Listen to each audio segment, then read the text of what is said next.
Being stuck isn't failure. It's life asking you to let go of who you used to be. Welcome to Energy Alignment for Entrepreneurs, where we help driven people find peace without losing their edge. In today's episode, discover how to see being stuck as spiritual growth, not failure. Why clarity only comes after you stop forcing it. And what to do when absolutely nothing seems to be moving for you. First, being stuck isn't failure. It's life asking you to let go of who you used to be, just as the snake sheds its skin. First of all, what is happening within that snake when it knows it needs to shed its skin? It's probably understanding that it's going to have to change its rhythm for a little bit, right? And that's the same thing with you. If you feel stuck, if you feel like you're failing, you're okay. Failure is a word. And I think what life is about is changing your relationship to the word, right? Do you fail and then you're down on yourself? Or do you stumble and catch yourself and maybe giggle while you're catching yourself? Can you have a looseness in relationship to the thoughts you notice? Because if you're judging yourself, I'm not saying don't judge yourself. I'm saying notice how your relationship with your own thoughts creates how you move through each day. And if you can get good at judging yourself, but doing it through awareness, then the judgment won't feel like a prison anymore. A lot of us are creating our own prisons via trying to fit into beliefs that we haven't questioned, via blindly accepting cultural, traditional, societal, parental influence. And a lot of the times, the tough part about those things is it's forced upon you. Let's say maybe someone, well, obviously, many people were born in the Stalin and Lenin era. If you're born into a communist world, well, you only have so much freedom, right? So let's take a moment to be grateful if you are not confined to a country or a space where you have no freedom, right? Just the fact that if you have any form of self-efficacy, which is essentially another way of saying you can do what you want to do. And I don't want to get too veered or veer off track too much here, but a lot of us, right, we're stuck in this 9 to 5. We have to do this to pay the bills.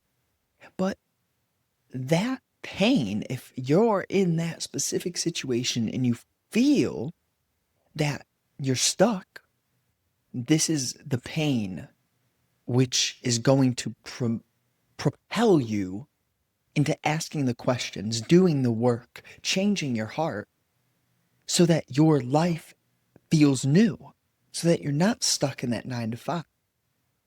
Now, I don't love using the 9 to 5 as an example because the cards you've been dealt are the cards you've been dealt.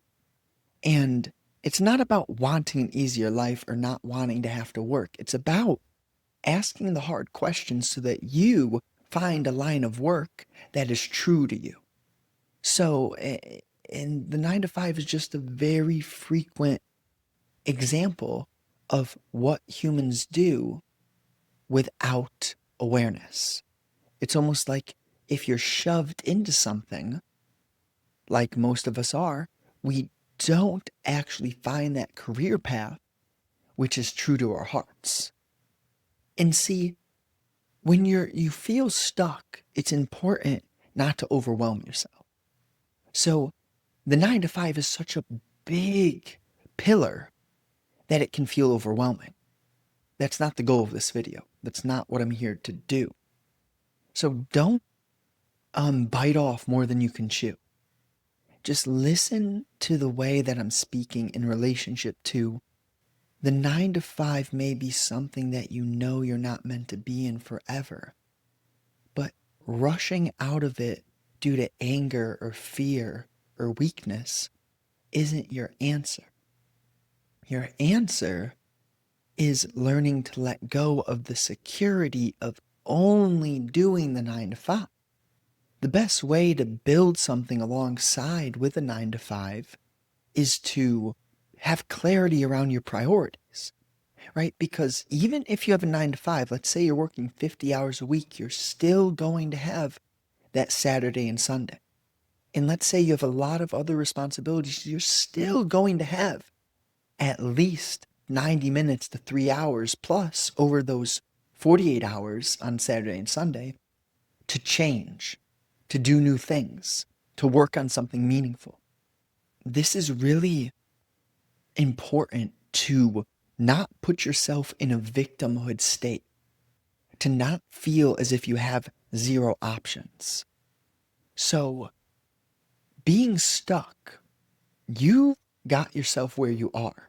So take accountability and responsibility for being where you are and who you are, whilst all at the same time learning to ask yourself where you need to change, learning to surrender and let go of the things that waste your time, the things that keep you in perpetual loops, which aren't strengthening. So, how to see being stuck as spiritual growth and not failure? Well, the failure is continuously bred through a insecurity or a victim state. So use your awareness of your brain's tendency to go into weak vibrations. When you are aware of your brain's tendency to feel bad for itself, understand that you don't do anything new when you're in that state of feeling bad for yourself. So, no matter how heavy, difficult, hard the situation or the circumstance may be, you cannot let yourself feel bad or feel victim. Somehow, some way, you broaden your horizon to ask questions that stretch your comfort zone. Believe it or not, this is a tough one. You don't need to believe. Don't. Just listen to what I'm saying. When you are in that victim state, you're actually in a comfortable state. Even though it may feel heavy in like anxiety, the brain gets used to thinking. And if you can start to move in a way where you're not so attached to what your brain thinks, you're more aware instead of being inside the thought, you're watching the thought, then you'll realize that you can change how you think. And when you change your relationship to your thinking, then that's the spiritual growth. Because you're always going to have moments of maybe you do have a fear, maybe you do have an insecurity. That's okay. What's not okay is letting those thoughts go unquestioned. Because when you, just as the snake lets go of its old skin, that's what happens to your brain when you bring awareness into the way that you've been thinking. You can shed and let go of styles of thought that don't support you. So the big one is the victim, right? If you can notice the victim in yourself and let go of that, then you'll drastically decrease the likelihood that you make your life harder. Because if you never, ever entertain a victim mindset, then you'll always realize you have the strength to change the situation somehow, some way. And when you do this, the strength and the power, it compounds within you. And then the weakness dissipates and dissipates and dissipates until you're so aware of the moment the weakness arises that it's almost like, oh, not a big deal at all. And it doesn't waver your vibrational frequency. Clarity only comes after you stop forcing it. You know, it's not the easiest thing to let go. It may feel comfortable to keep holding on, but it's holding on to the rope as it's being gravitationally pulled away from you, that's what gives your hands the burn, that Russian burn.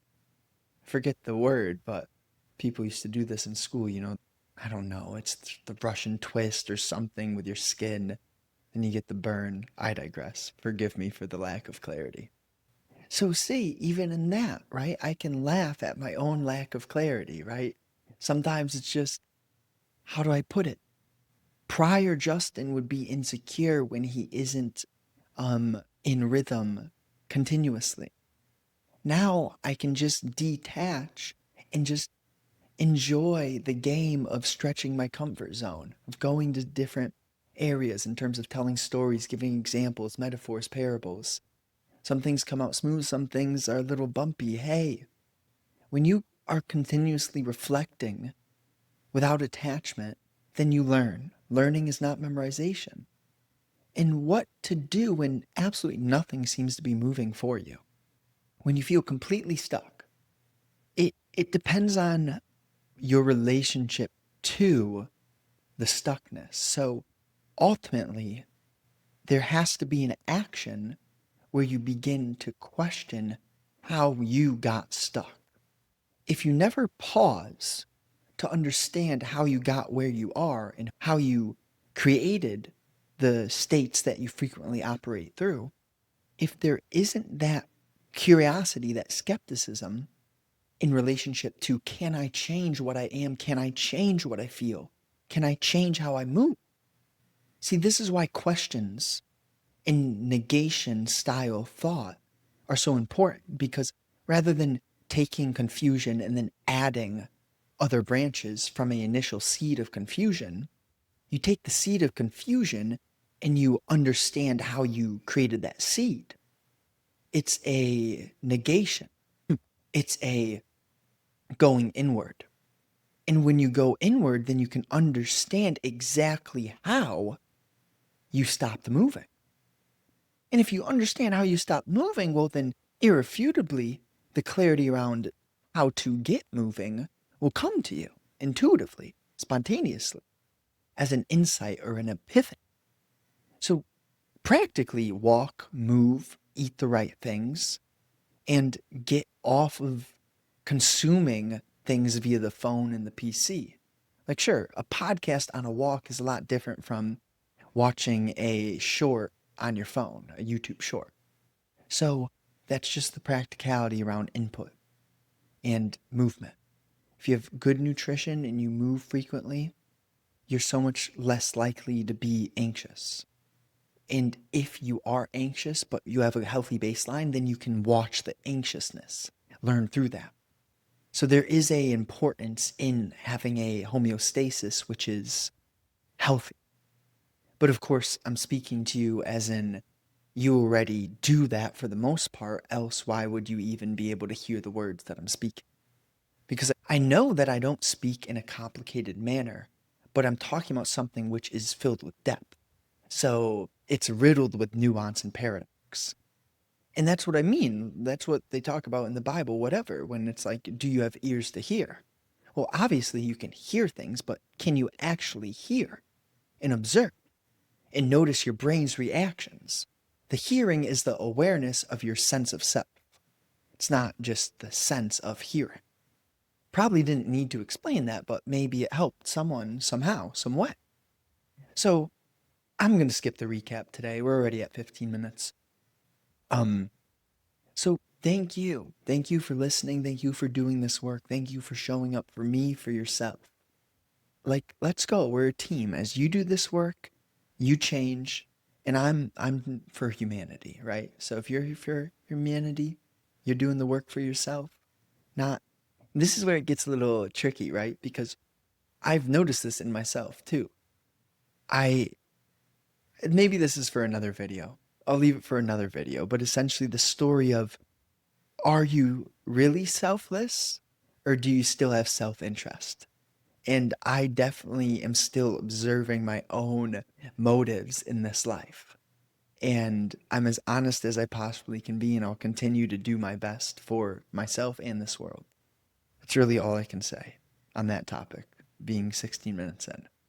I appreciate you. Thank you so much for listening. Share it with a friend if you enjoy this. And, you know, check the link in the description if you resonate with what I say on these episodes. Listen to a few more episodes before you even take me up on that. But if you know that you need to have conversations with someone like me, I'm here to have those conversations. We can really speak about anything that is top of mind, top of heart. Whatever you need to speak about, we can work through it. So if you're interested in working one on one, just check the link in the description. Let's go. Have a wonderful day.